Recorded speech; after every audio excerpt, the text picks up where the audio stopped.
computer audio. I'll share screen, so that will come up as well.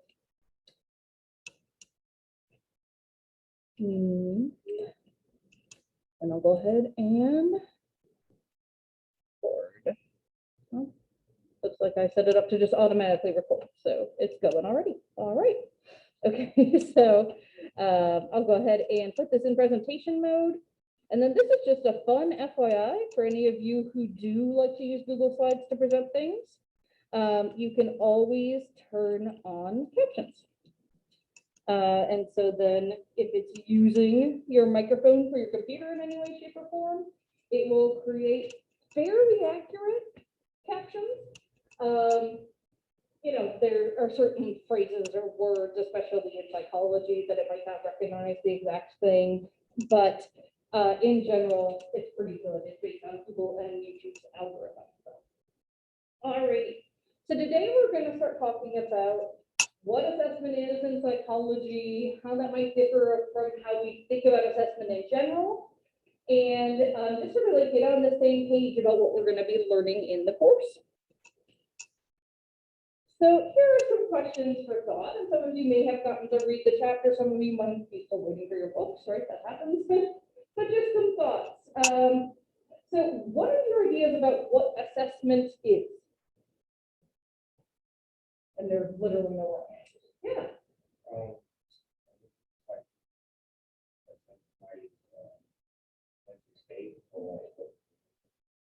Yeah, definitely. Yeah, a big part of assessment is sort of diagnostics, essentially. What's going on with that person? And then you can use that to figure out how to help them. Evaluation. Yeah, exactly. Yep, that's a really nice way to put it. In some places where you might be asked to do this, they'll call it an evaluation, right? So if anyone here either has been yourself or has had family, friends in the military, they'll have to undergo evaluations, depending on things. Also an aggregate, that way they can use it in other studies, that way other people can find out exactly how people are assessed, and then use that to then find others.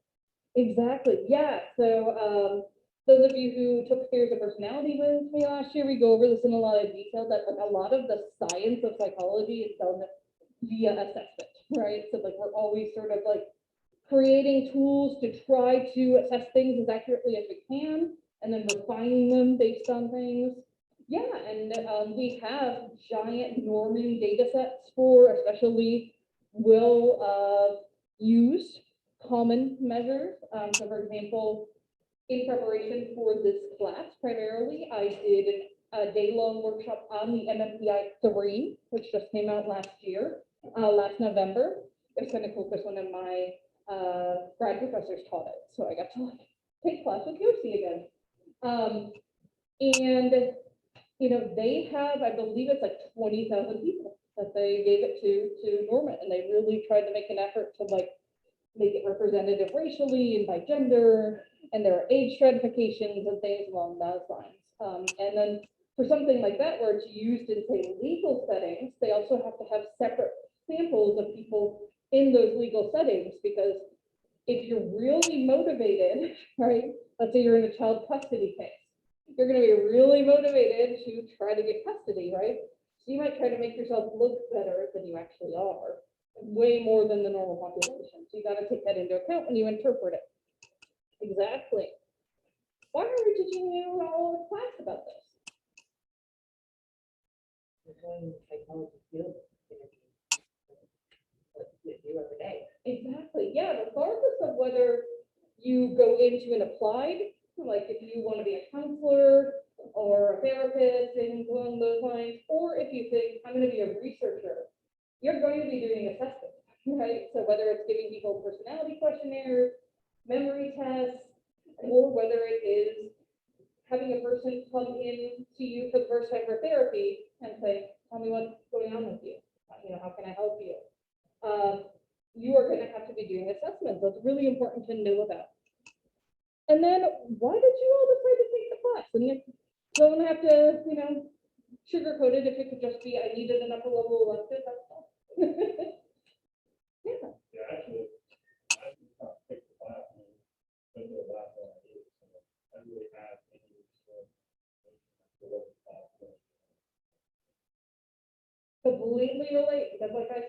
on Wednesday, I didn't have an assessment class as an undergrad. I got to grad school and I was like, what's this class gonna be about? And I was like, oh, a lot of what we do, okay. Anyone else? Yeah. And I want to go into neuropsychology, and so.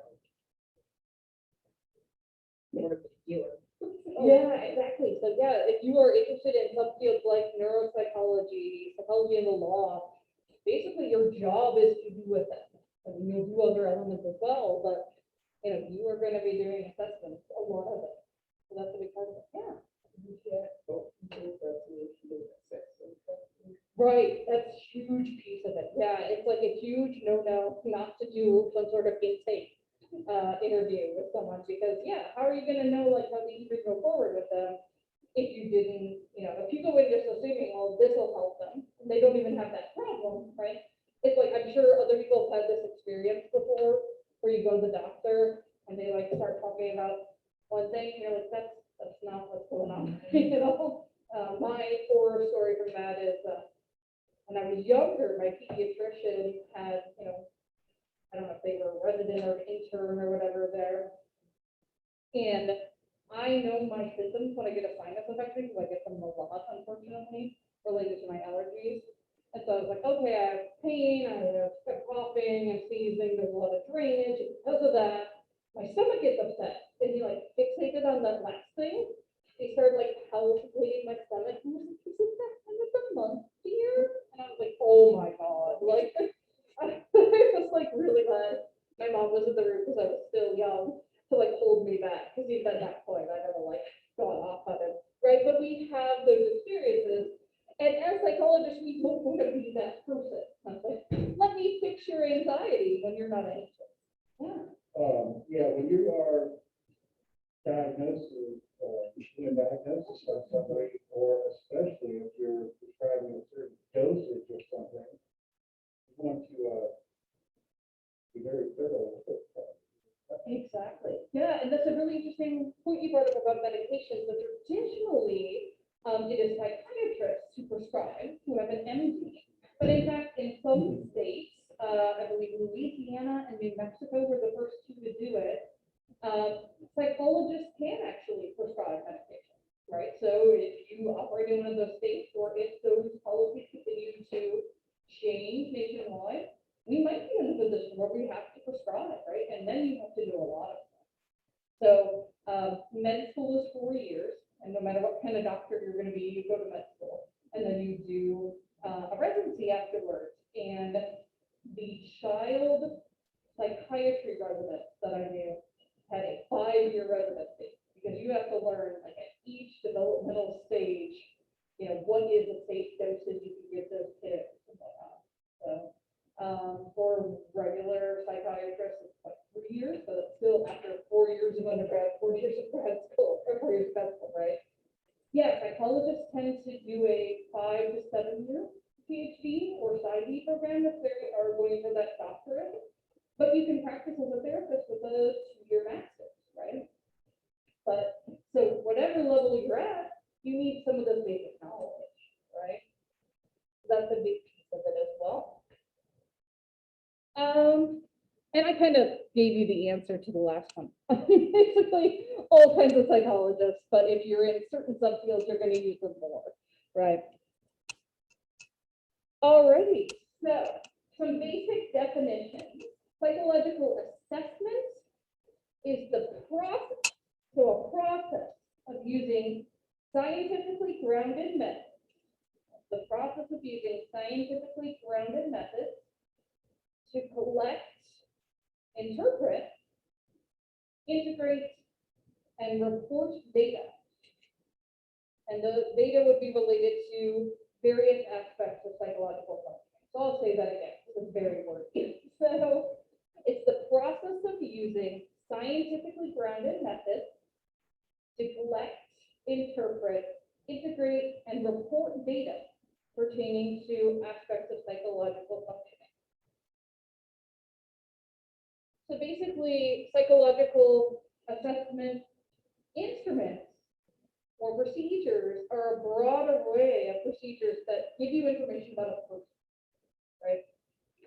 When you're doing this in a clinical setting, in a legal setting, when that is going to make a decision about that person's life, right? Branding them with a diagnosis, or whether or not they'll be considered not guilty by reason of insanity, or, referring them to a neurologist to see if they might need brain surgery, right? Things along those lines. We want really good instruments. So we're going to learn over the next few weeks about reliability and validity. Basically, the acceptable range for reliability tends to be like 0.7 to 1, and like it's sort of like 0.7 would be like 70% accurate. If you're using them in a clinical setting, you want it 0.9 or above, like 90% accurate. Because these things are going to impact people's lives. We don't want to mess around with that, right? An important note that will become almost immediately apparent in this course is that it is scientific in nature. All right, so this is, as I mentioned, a lot of how we do the science of psychology, and psychological assessment and testing should be based on that science as well. We should have, again, especially when we're making decisions about people's lives. We don't want to be like, here's a thing I pull off the internet. Let's see, right? And you'd be amazed how many people who are not psychologists do that stuff.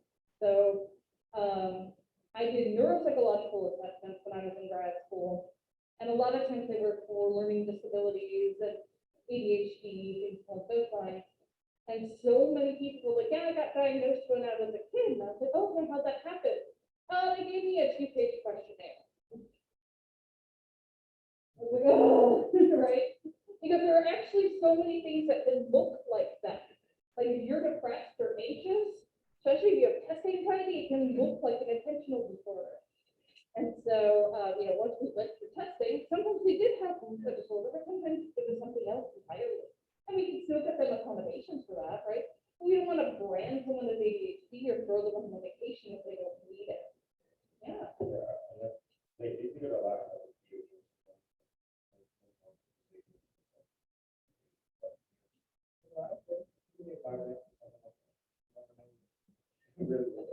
Yeah, the model that a lot of psychologists are really pushing for, and a lot of good MDs are really welcoming, is a model of integrated care, especially primary care. So pediatrics or like your family doctor, primary care doctor, will actually have a psychologist in their office.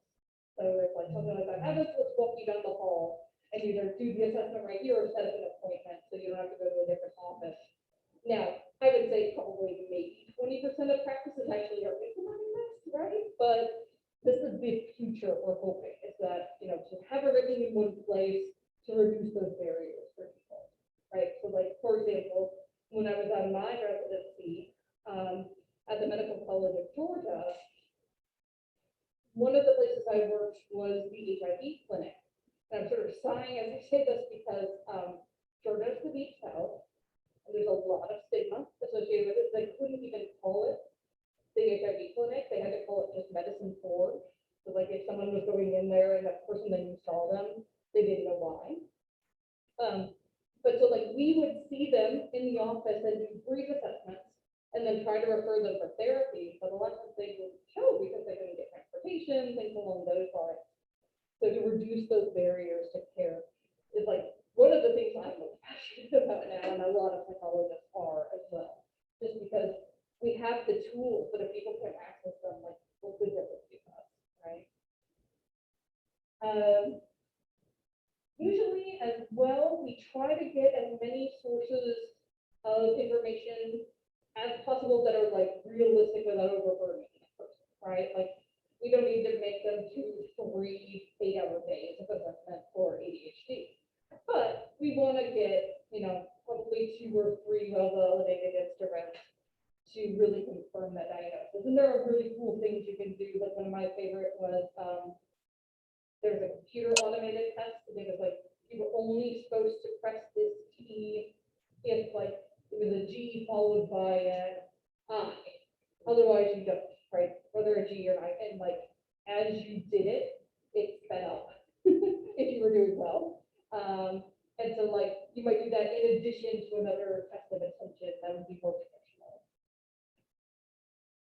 Psychological testing is just one part of assessment. And that's when you're using one of these instruments we're referring to. So it is administering them. And that's what we traditionally think of when we think of assessment. But then you have all the fun parts that typically insurance doesn't reimburse you for. So usually you're reimbursed for the face-to-face time with the person, but all the time you spend scoring them, interpreting them, writing up the report, traditionally you're sort of like doing on your own dime. And this is why assessments are often billed at higher rates to try to sort of like account for the fact that you have, if you're salary, it's less of an issue, right? If you're hired by a hospital, you get a salary regardless of how many assessments you do, fine, whatever. But if you're in private practice, right, you only get paid when you're face to face with a patient. Yeah, definitely. No, that's okay. I like went on a tangent. So it's part of assessment. It's when you use an instrument. It's when you administer, score, and interpret it. And also, honestly, when you write up the score. And again, we want these to be grounded in science, scientifically grounded. And a lot of the psychological assessment instruments will also be standardized in how you give them. So I have up here an example of one of the intelligence tests, because this is probably the most standardized thing you can give. So what you see the assessor here in the striped shirt has in front of her is the manual. As you look through the manual, it literally gives you text to read to the person. It tells you where to set the materials relative to you and the person. And it tells you what things you need time, how to score things. And the reason it's so detailed is because it should be, if I give you this here, or someone gives it to you in California, or someone gives it to you in the UK, you should get about the same score, right? It shouldn't matter who's giving it. Now, what we'll find throughout the semester is that's not always the case, right? We've got humans testing humans, right? And unintentional biases can go through, comfort can be part of it, right, as well. So we'll see that there are things that can influence it, even if you're using these standardized procedures. The other thing I should say is that tests or testing, the way we're going to use that is basically we're going to tests give us scores based on data we collect. So a test in psychology is anything that will yield scores based on data we collect. So it can be a questionnaire, it can be, a very involved instrument like this assessment, this intelligence test. It can be something like, something where you're doing a brain scan. A lot of psychologists and research now are starting to incorporate what's called fMRI or functional MRI, where you actually put people in a brain scan that instead of just being like an X-ray, it's like a video. And so as you have them do a task, you see what parts of the brain light up, essentially. All right, so this is just like a very brief history of it. Like, you could probably do a whole class just on the history of the assessment, and we're gonna try and do it in like the next 25 minutes. So heads up. So in ancient China, we think that this is really the first evidence we have of something looking like a psychological assessment. So this was 4,000 years ago. And every third year, they gave folks, and I'm assuming at this time probably men, oral examinations for civil service. So we just had at least some sort of assessment for competency, perhaps, or achievement, ability, that was probably used to match people with the job they would do. And then the Han Dynasty used test batteries, and a test battery is when you use 2 or more tests at once. Often test batteries are much more complex. So when we did neuropsychological evaluations and use test batteries, there would be, say 10 tests that we would be using.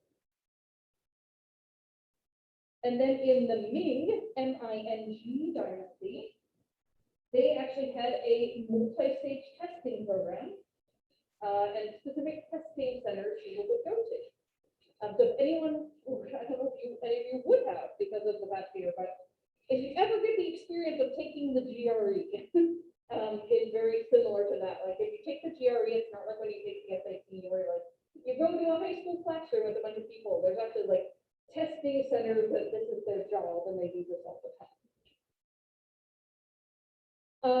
In terms of Western culture, they honestly probably learned about this type of testing once trade routes opened with China. So it seems to come from that. And also missionary trips to China as well. All right, so Darwin, good old Darwin, right? Theory of evolution, all that good stuff.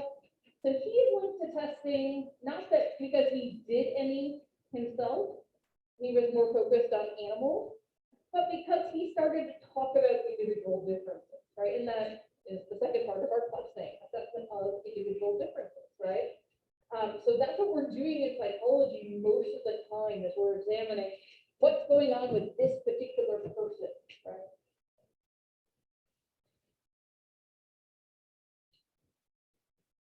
So a couple other names here.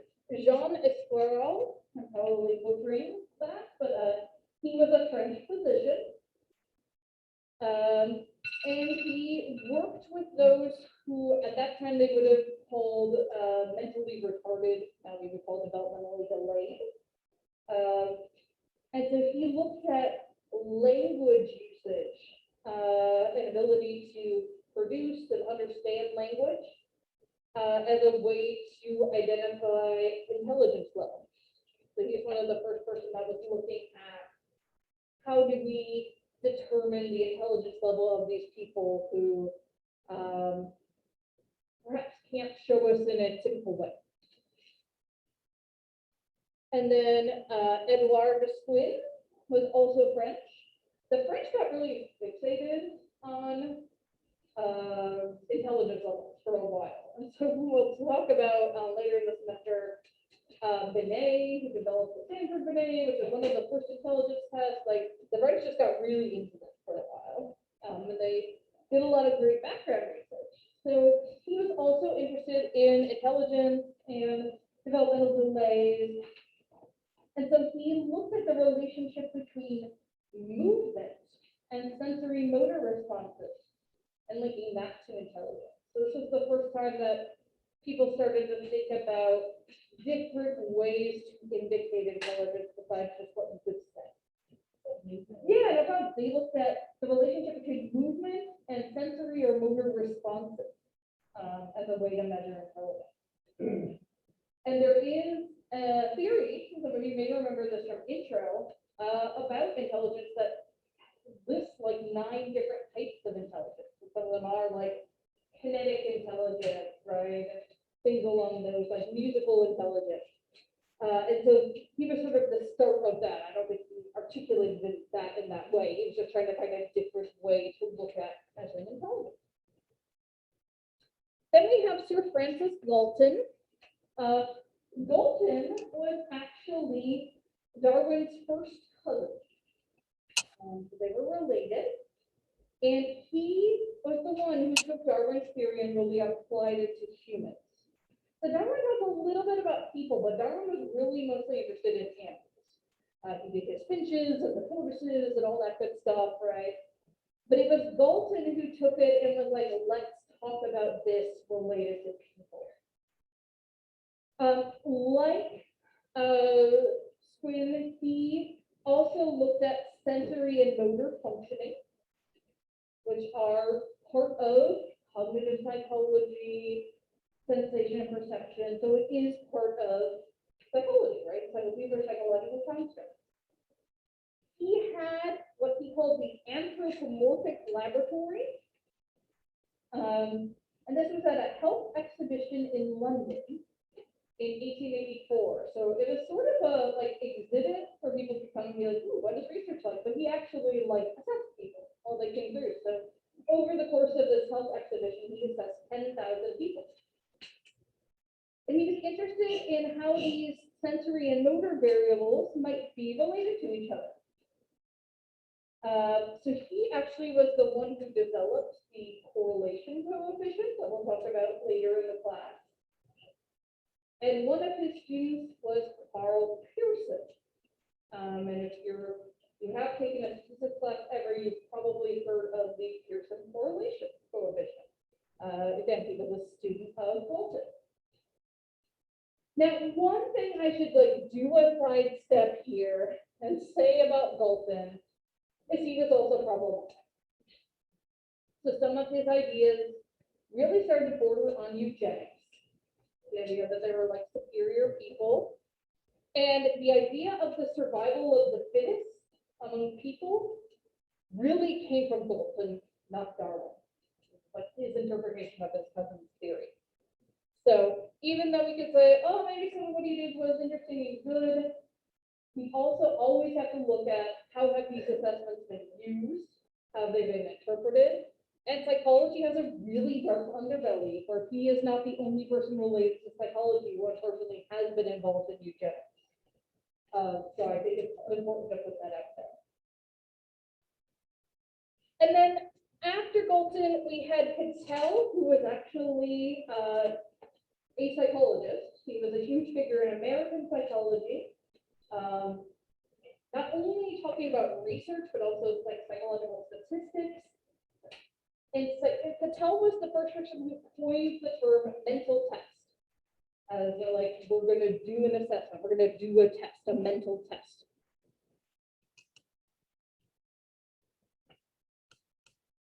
So around the time that we were starting to figure out how to apply these assessments and look at individual differences, the research aspect of psychology was really focusing on experimental psychology.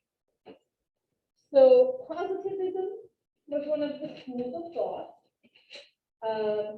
And so basically the idea with positivism was what we kind of think of as the scientific method now, that to advance knowledge, you have to be able to falsify something. You have to be able to disprove it in theory. So in order to advance knowledge, you have to expose ideas to falsifications. You have to actually test them. And this was sort of novel at the time. A lot of psychology departments came out of two different disciplines, either like a kinesiology department or like a biology department, or more often they grew out of philosophy departments. The philosophers had largely kind of sat around and thought about these things, and psychologists said, what if we tested that? So they said, positivism said, in order to advance knowledge, you can't just sit around and talk about it. You have to expose ideas to falsification. You have to test those concepts. There was also behaviorism at this time. In behaviorism, they thought you had to study only observable behavior. So I talked in my previous class today about B.F. Skinner. He described the brain, the mind as a black box, because it doesn't really matter what happens in there. We should get all our information from observable behavior. This is not the brain of thought now. Obviously, we very much worry about what's going on in the mind. But this was part of why tests and the way they started to be created were often like having someone do a test, right? Instead of just answer like a yes, no question. And then empiricism kind of expanded on positivism and said we need to have observable and replicable tests. So basically it combined positivism and behaviorism. So observable, replicable tests. You know, I bet the whole doors open to you. No, it's not.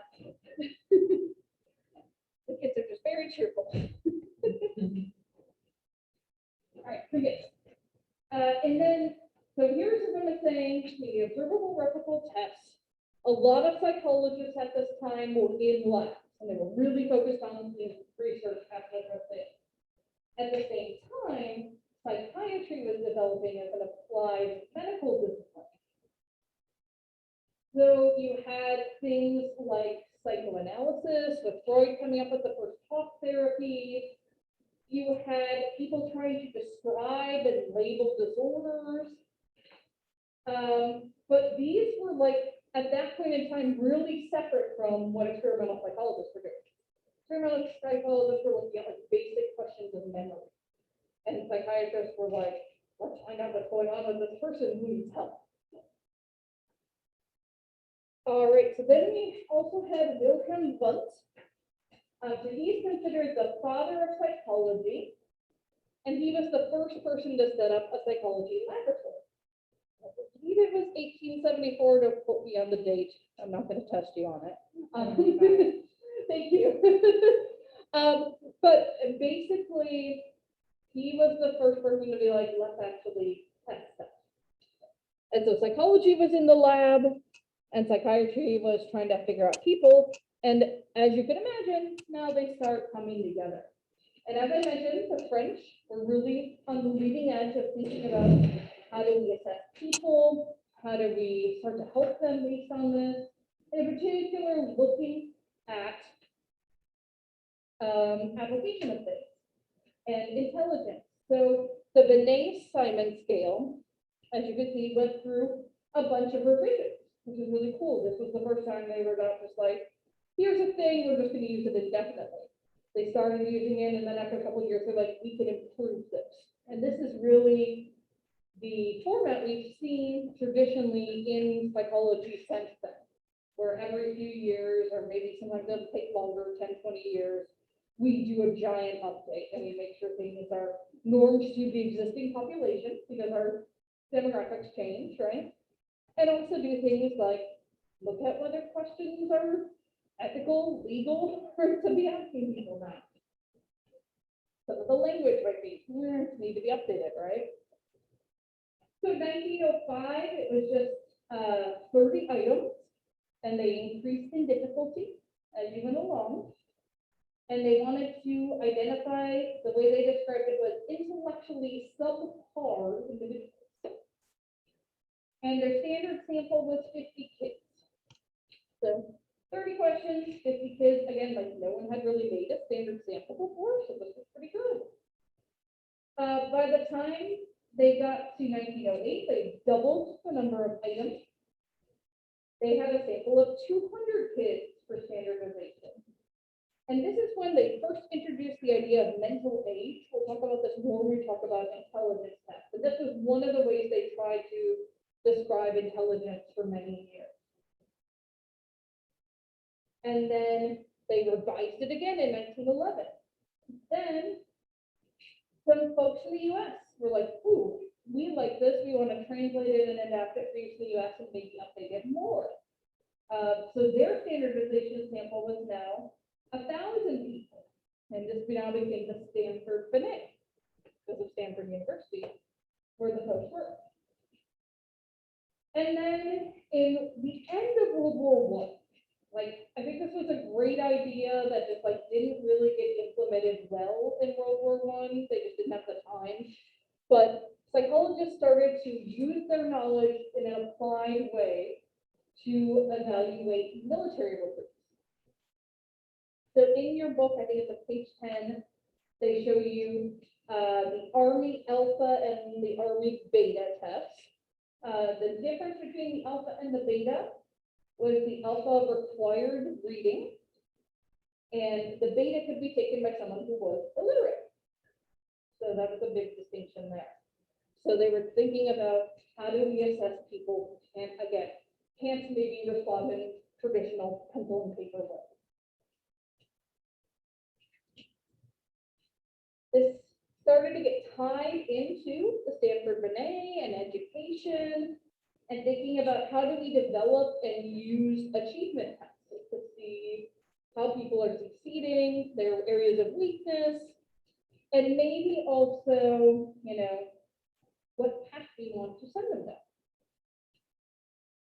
So this was really the start. And then in World War II, these things that have been developed at the end of World War I were implemented throughout. And also in World War II is when people start figuring out, I mean, people have kind of known this for a long time, but figuring out, okay, we've got people with essentially what later became known as PTSD. I think at that point they called it shell shock.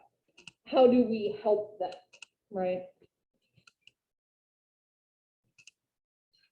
Then personality tests started to really think about this, like, what's a personality trait and how do we measure it? So a trait ends up being defined as a relatively enduring disposition, relatively enduring. So basically, tends to be pretty consistent, is the way you could write it in your notes. And they distinguish people from one another. Right? Like you might be more introverted than one person, but more extroverted than another person, for example. The relatively enduring dispositions that distinguish people from one another. So here again, you see that individual difference component of our class title coming into play. So they started to look at how do we make these assessments actually scientific, structured, and to be perfectly honest, some of their first goes weren't that great. So we'll talk about projectives later in the semester, things like the Rorschach, the Inkblot test, or the thematic apperception test, or TAT, which involves showing people pictures and they have to come up with stories for them. So these were an attempt to be structured. The problem was initially they didn't have any guidance for how to interpret. So like basically each clinician would kind of like say what the stuff meant. The Rorschach since has had several things developed to score in a standardized way. One of those is called the Exner method. We'll learn about that. You'll see his name later in the semester. That's the method I was trained on the Rorschach. But there are some other ones as well. Then we started to get much more scientific and design personality inventories. And so the Minnesota Multiphasic Personality Inventory, which you all can just remember this entire semester as MMPI, that's fine. The initial one consisted of 567 items, basically responding to true of me or not true of me or false as it applies to me. So just a couple quick sample items from the MMPI. I'm never happier than when alone. And my hardest battles are with myself.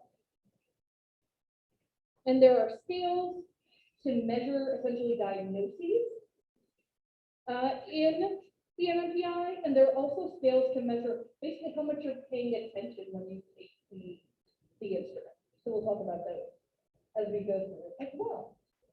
All right, so I do want to give you some time in class to do our assessment. So we have just a couple more slides. We'll wrap up on Monday. Yes, I had to think about where we are in the week here.